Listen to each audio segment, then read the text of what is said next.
नमस्कार दोस्तों। दुनिया में एक से एक बड़े बिजनेसमैन और व्यापारी मौजूद थे और रहेंगे। पर अगर बिजनेस की दुनिया में किसी इंसान को सबसे ज़्यादा रिस्पेक्ट मिली है, जिसने दिलों पर राज किया है, तो वो है भारतीय व्यवसायी रतन टाटा, जिनका पूरा नाम है रतन नवल टाटा। तो एक ऐसा बिजनेसमैन जिसे उसका कॉम्पिटिटर भी अवार्ड देते समय पब्लिकली स्टेज पर पैर छूकर नमस्कार करता है। मैं बात कर रही हूँ इन्फोसिस के चेयरमैन नारायण मूर्ति की। आप लोगों ने ज़रूर देखा और पढ़ा होगा, सुना होगा कि जब रतन टाटा को अवार्ड देने के लिए इन्फोसिस के चेयरमैन नारायण मूर्ति को बुलाया गया, तो उन्होंने अवार्ड देने से पहले सम्मान के साथ रतन टाटा के पैरों में झुककर चरण स्पर्श किए। दोस्तों, एक ऐसी शख्सियत रतन नवल टाटा, जिन्होंने अपने स्टाफ और दुनिया के दिलों में राज किया है। चाहते तो दुनिया के सबसे अमीर आदमी आसानी से बन सकते थे, पर रतन टाटा के नेतृत्व में टाटा ग्रुप एंड कंपनी के प्रॉफिट का 66% भाग सिर्फ और सिर्फ सामाजिक कल्याण के लिए खर्च किया जाता है, यानी दान किया जाता है, डोनेट किया जाता है। दोस्तों, रतन टाटा ही वो बिजनेसमैन है जिन्होंने कोविड के दौरान प्रधानमंत्री राहत कोष में 1500 करोड़ रुपए का दान किया था। आईआईटी बॉम्बे को रतन टाटा ने 95 करोड़ का दान दिया। रिसर्च सेंटर्स के लिए उन्होंने दान किया ताकि हेल्थ केयर पर रिसर्च हो सके और बीमारी को जड़ से ही खत्म किया जा सके। दोस्तों, ऐसा शायद ही कोई सेक्टर है जहां पर टाटा ग्रुप ऑफ कंपनीज ने अपने पैर ना फैला रखे हो। बहुत सारे नाम ऐसे जो आपने और हमने कई बार सुने हैं: Tata Steels, Tata Motors, Tata Power, Tata Tea, Tata Consultancy Services, Tata Chemicals, Indian Hotels, Tata Tele Services. किस इंडस्ट्री के सेक्टर की बात करें जहां पर टाटा ग्रुप ऑफ कंपनीज मौजूद नहीं है? दोस्तों, आज लगभग 100 कंपनीज है जो टाटा ग्रुप ऑफ कंपनीज के अंडर काम करती है और लगभग विश्व के 60 देश है जहां पर टाटा कंपनीज फैली हुई है। हजारों एम्प्लॉय देश से बाहर विदेशों में भी टाटा ग्रुप के अंडर काम करते हैं। दोस्तों, आपने बिल्कुल सही पहचाना। आज हम बात कर रहे हैं भारत और दुनिया के जाने माने बिजनेसमैन रतन टाटा के बारे में, जो विनम्रता की मूर्ति है, महादानी है और ईमानदारी और कथनी और करनी में जिनके रत्ती भर भी फर्क नहीं है। जिन्होंने जो प्रॉमिस कर दिया तो बस कर दिया, उसे ज़रूर से पूरा करते हैं। जिन्हें भारत सरकार ने पद्म भूषण और पद्म विभूषण से सम्मानित किया है और बस अब इंतज़ार है रतन टाटा को पहले बिजनेसमैन के तौर पर भारत रत्न से सम्मानित किया जाए, क्योंकि रतन टाटा ही है सच्ची अर्थों में भारत के रतन। खुद रतन टाटा टाटा मोटर्स की ही गाड़ी चलाते हैं और आज भी सिर्फ और सिर्फ बिजनेस क्लास में सफ़र करते हैं। बिल्कुल ज़मीनी धरातल से जुड़े हुए बिजनेसमैन रतन टाटा। दोस्तों, टाटा कंपनी की शुरुआत सन 1868 में, यानी आज़ादी से काफ़ी पहले, भारतीय उद्योग के जनक जमशेदजी टाटा ने की थी और इन्हीं के परिवार में रतन टाटा का जन्म हुआ था। यूं रतन टाटा के पिताजी को उनके पिताजी ने गोद लिया था। 28 दिसंबर 1937 को सूरत, गुजरात में नवल टाटा और सोनू टाटा के घर रतन टाटा का जन्म हुआ। उनसे 3 साल छोटे उनके एक भाई जिमी टाटा भी है। दुर्भाग्य से जब रतन सिर्फ और सिर्फ 10 साल के थे, माता पिता के बीच चलते विवादों के कारण दोनों का सेपरेशन हो गया और रतन और उनके भाई जिमी को पालने पोसने की जिम्मेदारी उनकी दादी नवाज़बाई टाटा ने ले ली। नवाज़बाई टाटा वो महिला जो टाटा ग्रुप में पहली महिला डायरेक्टर थी। उनकी देखरेख में रतन और जिमी की परवरिश हुई। रतन टाटा पर अपनी दादी के संस्कार और उनकी परवरिश का असर साफ नजर आता है। रतन टाटा की स्कूली पढ़ाई मुंबई और शिमला में हुई। बाद में वे आर्किटेक्ट में ग्रेजुएशन करने के लिए कैलिफोर्निया यूनिवर्सिटी अमेरिका गए। उसके बाद कार्नेल यूनिवर्सिटी से आर्किटेक्चर में इंजीनियरिंग की। अपने शौक से रतन टाटा हवाई जहाज उड़ाने का शौक रखते हैं और उनके पास कॉमर्शियल पायलट का लाइसेंस भी है। अमेरिका में की पढ़ाई के बाद कुछ दिन के लिए रतन टाटा ने IBM ज्वाइन की। लगभग 15 से 20 दिन तक उन्होंने IBM के अंडर काम किया। उसके बाद हिंदुस्तान में दादी की तबीयत खराब होना और उस समय के टाटा ग्रुप ऑफ कंपनीज के चेयरमैन JRD टाटा का बुलावा आ गया और रतन टाटा हिंदुस्तान आ गए। 1962 में हिंदुस्तान आने के बाद रतन टाटा ने अपनी दादी का तो ख्याल रखा ही रखा, साथ ही टाटा स्टील्स को ज्वाइन कर लिया, टेल्को कंपनी, जहां पर वे शॉप फ्लोर पर काम किया करते थे। शुरुआती समय में रतन टाटा को इस काम में कोई खास मज़ा नहीं आया, पर धीरे धीरे इन काम की बारीकियों को सीखते हुए रतन टाटा ने इस कंपनी को प्रॉफिट में ला खड़ा किया। ये दूरदर्शी सोच सिर्फ और सिर्फ JRD टाटा की थी कि उन्होंने रतन टाटा को पहचाना और टाटा स्टील से जोड़ दिया था। उसके बाद तो जैसे झड़ी ही लग गई। टाटा ग्रुप में जो भी कंपनी नुकसान में जा रही थी उसे रतन टाटा को सौंप दिया गया, जैसे कि नेल्को। 1971 में रतन टाटा नेल्को के डायरेक्टर बने और बहुत जल्द नेल्को कंपनी भी प्रॉफिट में आ गई थी और लगभग 20% रेडियो मार्केट को नेल्को ने एक्वायर कर लिया था। ये लीडरशिप थी बिजनेसमैन रतन टाटा की। उसके बाद एम्प्रेस मिल को भी रतन टाटा ने नेतृत्व दिया और ये कंपनी भी प्रॉफिट में आनी शुरू हो गई थी। इसके बाद 1975 में Ratan Tata Harvard business school गए, जहां से एडवांस मैनेजमेंट प्रोग्राम करके आए। 1981 में रतन टाटा को टाटा इंडस्ट्री का अध्यक्ष बना दिया गया। दोस्तों, नेतृत्व की शुरुआत हुई ही थी कि 1983 में रतन टाटा को पता चलता है उनकी मां की तबीयत खराब है, उन्हें कैंसर हो गया है।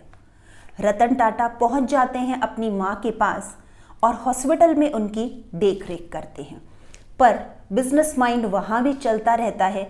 देखरेख के बाद हॉस्पिटल में जो भी समय मिलता है उसमें रतन टाटा टाटा कंपनी की स्ट्रेटजी प्लान करते हैं।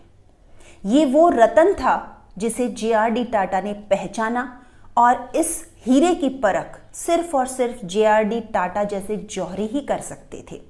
दोस्तों, रतन टाटा की मां का देहांत हो गया और हिंदुस्तान आने के बाद हिंदुस्तान में नए बने युवा प्रधानमंत्री राजीव गांधी के साथ मिलकर रतन टाटा ने हिंदुस्तान को IT की ऊंचाइयों पर ले जाने के ख्वाब देखे और बहुत सारे नए प्रोजेक्ट राजीव गांधी और रतन टाटा के मार्गदर्शन में शुरू हुए। 1991 तक आते आते JRD टाटा ने टाटा ग्रुप ऑफ कंपनीज का चेयरमैन पद छोड़ दिया और 5वें चेयरमैन बनाए गए रतन टाटा। रतन टाटा से भी काफ़ी लोग टाटा कंपनी में सीनियर थे, पर फिर भी रतन टाटा का चेयरमैन बनना कई सीनियर्स को नागवार गुजरा। पर मात्र 1 साल के अंदर रतन टाटा की चेयरमैनशिप में टाटा एक ब्रांड बन चुका था और धीरे धीरे टाटा की सभी कंपनी प्रॉफिट में आनी शुरू हो गई। रेवेन्यू ही नहीं बढ़ा बल्कि कई गुना रेवेन्यू में बढ़ोतरी हो गई थी। दोस्तों, टाटा मोटर्स, हमने टाटा के ट्रक्स देखे हैं। पहली बार टाटा मोटर्स ने भारतीयों के लिए एक पैसेंजर कार बनाई टाटा इंडिका नाम से। शुरुआती दौर में टाटा इंडिका बहुत कुछ खास नहीं चली, कुछ टेक्निकल और मैकेनिकल कमियों की वजह से। इसलिए रतन टाटा विदेशी कंपनी फोर्ड को टाटा इंडिका बेचने के लिए गए थे, बट फोर्ड के मालिक ने रतन टाटा की खासी बेइज्जती की और साथ में हिंदुस्तानियों पर आरोप लगाते हुए ये भी कहा कि अगर आप हिंदुस्तानी किसी तकनीक को बना नहीं सकते हैं तो उसमें हाथ क्यों डालते हैं। ये बात रतन टाटा को गहराई तक चुभ गई थी। दोस्तों, मात्र 8 साल के अंदर टाटा मोटर्स और रतन टाटा की नेतृत्व ने टाटा इंडिका को लोगों की पसंदीदा कारों में शुमार कर दिया था और 8 साल बाद ही जब फोर्ड कंपनी नुकसान में जा रही थी तो टाटा मोटर्स ने फोर्ड कंपनी की जैगवार और लैंड रोवर को खरीद लिया और आज की तारीख में जैगवार और लैंड रोवर टाटा मोटर्स के अंदर गाड़ियां बनाती है। दोस्तों, एक खूबसूरत सपना था रतन नवल टाटा का, हर मध्यम वर्ग तक गाड़ी पहुंच सके। अपने एक इंटरव्यू में रतन टाटा जिक्र भी करते हैं कि एक स्कूटर पर उन्होंने एक छोटी सी फैमिली को बैठे हुए देखा, जहां मां ने अपनी बच्ची को पकड़ रखा था और रतन टाटा को बार बार लग रहा था कि इस उबड़ खाबड़ रास्ते में हो सकता है मां के हाथ से ये बच्ची फिसल जाए। कुछ ऐसे ही इंसिडेंट्स को याद करते हुए रतन टाटा ने नींव रखी टाटा नैनो की, जिसे मध्यम वर्ग की कार कहा गया, लखटकिया कार के नाम से जिसका प्रमोशन किया गया था। दोस्तों, रतन टाटा खुद स्वीकार करते हैं कि नैनो कार बहुत अच्छी बनकर तैयार हुई, पर इसका प्रमोशन हमने कुछ सही तरह से नहीं किया कि लोग आज भी नैनो कार लेते हैं, पर उस खुशी के साथ नहीं कि वे एक कार के मालिक बन गए हैं। कहीं ना कहीं ये कमी टाटा मोटर्स के द्वारा की गई नैनो की प्रमोशन और मार्केटिंग की थी। पर फिर भी आज की तारीख में टाटा नैनो कार भी लोगों की पसंद बन चुकी है। दोस्तों, नैनो कार जनवरी 2008 में टाटा मोटर्स ने लॉन्च की थी और आने वाले नवंबर महीने 26 नवंबर 2008 को टाटा कंपनी के सबसे बड़े होटल ताज मुंबई में आतंकी हमला हुआ। दोस्तों, इस आतंकवादी हमले में गेस्ट और टाटा कंपनी के काफ़ी सारे स्टाफ घायल हुए, मारे गए थे। रतन टाटा ही वो चेयरमैन थे जो हर एक स्टाफ के घर जाकर उनके परिजनों को सांत्वना देकर आए और उनकी जिम्मेदारी अपने सर लेकर आए थे। मात्र 20 दिन के अंदर उन्होंने कमेटी बनाकर अपने सारे स्टाफ मेंबर्स को मुआवजा पहुंचा दिया था। जिन लोगों ने अपनी जान इस टेररिस्ट अटैक में गंवाई थी, उनके परिवार को उनकी जीवन की पूरी आय दी गई और उनके बच्चों की पढ़ाई का खर्च भी खुद रतन टाटा ने उठाया था। दोस्तों, सिर्फ और सिर्फ ताज होटल के कर्मचारी ही नहीं, बल्कि उसके बाहर खड़े होने वाले ठेले रिक्शे वाले जो इस घटना में घायल हुए या जिनकी मृत्यु हो गई थी, उन्हें भी टाटा कंपनी ने मुआवजा दिया था। दोस्तों, बहुत जल्द रतन टाटा के नेतृत्व में ताज होटल को रिनोवेट कर फिर से शुरू करने की प्लानिंग स्टार्ट हो गई थी। अनेकों विदेशी एग्जीक्यूटिव के साथ पाकिस्तान के 2 एग्जीक्यूटिव भी रतन टाटा से मिलना चाह रहे थे ताज होटल को रिनोवेट करने के लिए। एक पक्के हिंदुस्तानी होने के नाते रतन टाटा ने पाकिस्तान के इन एग्जीक्यूटिव से मिलना भी स्वीकार नहीं किया और बाद में ताज ग्रुप ऑफ होटल अपने पुराने स्टाफ के साथ फिर से शुरू हो चुका है, उसी जोर शोर के साथ ताज होटल मुंबई। दोस्तों, 1991 में Ratan Tata Tata group of companies के चेयरमैन बने। एक लंबी जर्नी एक चेयरमैन के रूप में रतन टाटा ने इस कंपनी को दी। इसके शेयर्स और इसकी पहचान एक ब्रांड के तौर पे इंटरनेशनल लेवल पर स्थापित की। 28 दिसंबर 2012 में 75 साल के रतन टाटा ने अपनी एग्जीक्यूटिव पावर्स छोड़ दी, यानी अपना चेयरमैन पद छोड़कर उन्होंने साइरस मिस्त्री को अपना उत्तराधिकारी चुना। साइरस मिस्त्री को चुनना एक विवाद का कारण जरूर बना, क्योंकि ये पहला मौका था जब चेयरमैन के तौर पर टाटा परिवार से बाहर के किसी व्यक्ति का चयन किया गया था। 2016 तक साइरस मिस्त्री टाटा ग्रुप के चेयरमैन रहे, पर 2016 के बाद साइरस मिस्त्री का पद खत्म हो गया और 2017 में Natarajan Chandrashekhar Tata group of company के चेयरमैन बना दिए गए। दोस्तों, टाटा ग्रुप की वो कंपनीज जो बड़े ब्रांड के तौर पर जानी जाती है, टाटा इंडिका जिसे 1998 में बनाया गया था, सन 2000 में टाटा टी जिसने विदेशी बड़ी कंपनी टेटली को भी एक्वायर कर लिया था, टाटा एआईजी जिसके साथ 2001 में टाटा कंपनी ने इंश्योरेंस सेक्टर में एंट्री ली, टाटा सॉल्ट और टाटा मोटर्स। दोस्तों, 1968 में टाटा कंसल्टेंसी सर्विसेज की नींव रखी गई थी, जो कि भारत की पहली सॉफ्टवेयर कंपनी है, जिसे यूं कह सकते हैं कि इसके रेवेन्यू को देखते हुए यह इंडियन इकोनॉमी की बैकबोन है। आज टीसीएस को अधिकांश लोग सरकारी कंपनी ही मानकर चलते हैं, जिसमें हजारों लोग एम्प्लॉय के तौर पर काम करते हैं। दोस्तों, विश्व की शायद ही कोई ऐसी यूनिवर्सिटी होगी जिसने रतन टाटा को डॉक्टरेट की मानद उपाधि से सम्मानित ना किया हो। हार्वर्ड यूनिवर्सिटी में तो बाकायदा एक बिल्डिंग बनी हुई है रतन टाटा के नाम से, जहां पर सिर्फ और सिर्फ एडवांस बिजनेस के बारे में सिखाया जाता है। 2002 में भारत सरकार ने रतन टाटा को पद्म भूषण से सम्मानित किया। 2008 में रतन टाटा को पद्म विभूषण से सम्मानित किया और अब इंतजार है हम सबको भारत के इस व्यवसायी और रतन टाटा को भारत रत्न से सम्मानित किया जाना चाहिए। 2016 में फ्रांस सरकार द्वारा रतन टाटा को Commander of the Legion of Honour से सम्मानित किया गया था। दोस्तों, बेशक रतन टाटा के नेतृत्व में टाटा कंपनीज ने बुलंदियों की नई ऊंचाई को छुआ और रेवेन्यू के नए आयाम बना दिए हैं। आज की तारीख में लगभग 100 कंपनीज टाटा ग्रुप के अंडर चल रही है और विश्व के लगभग 60 देशों में टाटा कंपनीज काम कर रही है। हजारों लाखों लोगों को रोजगार के अवसर टाटा कंपनी उपलब्ध करवाती है।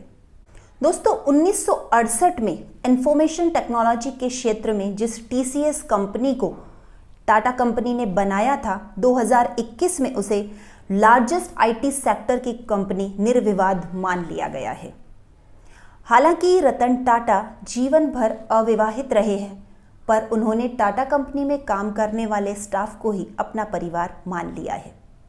ऐसा नहीं है कि रतन टाटा शादी ही नहीं करना चाहते थे। कुछ इंटरव्यूज में रतन टाटा ने इस बात को स्वीकार किया है कि एक दो बार ऐसी स्थिति आई कि बिल्कुल शादी के नज़दीक तक उनकी बात पहुंच चुकी थी, पर भाग्य ने कुछ ऐसा खेल रचा कि रतन टाटा की शादी न हो पाई। दोस्तों, रतन टाटा के नेतृत्व में टाटा कंसल्टेंसी सर्विसेज ने पहली बार पब्लिक इशू जारी किया था। रतन टाटा के नेतृत्व में ही टाटा मोटर्स को न्यूयॉर्क स्टॉक एक्सचेंज में लिस्ट कर दिया गया था। अपनी सेवानिवृत्ति के बाद अभी कुछ समय पहले रतन टाटा ने भारतीय ई-कॉमर्स कंपनी स्नैपडील में अपना पर्सनल निवेश किया है। इसके अलावा एक और ई-कॉमर्स कंपनी अर्बन लैडर और मोबाइल की जानी मानी कंपनी Xiaomi में भी रतन टाटा ने पर्सनल निवेश किया है। आज भी रतन टाटा टाटा सन्स के 2 ट्रस्ट के अध्यक्ष हैं, इंटरनेशनल एजेंसीज में जुड़े हुए हैं और भारतीय प्रधानमंत्री व्यापार और उद्योग परिषद के भी सदस्य हैं। यानी हर जगह रतन टाटा अपने सालों के अनुभव को शेयर करते हैं और छोटे छोटे व्यापारियों को आगे बढ़ने की प्रेरणा देते हैं। दोस्तों, ऐसा नहीं है कि रतन टाटा ने सिर्फ और सिर्फ सफलता का ही स्वाद चखा है। एक समय ऐसा भी था जब नैनो कार बन रही थी और उन्हें भी असफलता का स्वाद चखना पड़ रहा था। पर रतन टाटा का कहना है, failure is the gold mine for the company. इस समय दोस्तों, रतन टाटा ने निराश होने के बजाय अपने एम्प्लॉयज़ को और ज़्यादा उत्साहित करने के लिए एक कॉन्टेस्ट चला दिया था, जिसमें जो जितनी फेलियर टेक्निक देगा, फेलियर आइडिया देगा, उसे अवार्ड दिया जाएगा। छोटे छोटे फेलियर्स के बेस पे रतन टाटा का मानना था हम सफलता की ऊंचाइयों तक पहुंच सकते हैं। ऐसे हैं भारत के बिजनेसमैन रतन टाटा। अपने रिटायरमेंट के बाद रतन टाटा अपने शौक को पूरे करने में लगे हुए हैं। पियानो बजाते हैं, गार्डनिंग करते हैं, ड्राइंग करते हैं, ड्राइविंग करते हैं, हवाई जहाज़ उड़ाते हैं। इस तरह अपने रिटायरमेंट को खूब अच्छे से एंजॉय करते हैं। ऐसे हैं भारतीय उद्योगपति और दुनिया में जाने माने रतन टाटा, जो पूर्ण निष्ठा के साथ अपने कर्म को करते आए हैं, ईमानदार, अपनी बात पर टिके रहने वाले, पद्म भूषण और पद्म विभूषण से सम्मानित रतन नवल टाटा, जिन्होंने टाटा ग्रुप्स एंड कंपनी को नई ऊंचाइयों तक पहुंचाया। तो दोस्तों, आज हम बात कर रहे थे जाने माने उद्योगपति रतन टाटा के बारे में। दोस्तों, यदि आपको भी लगता है किसी नए विषय पर, किसी नई शख्सियत पर हमें वीडियो बनाना चाहिए, तो ज़रूर आप कमेंट करके हमें बताएं। हम जल्द ही आपके बताए गए विषय पर भी अपना वीडियो लेकर प्रस्तुत होंगे। तब तक के लिए नमस्कार।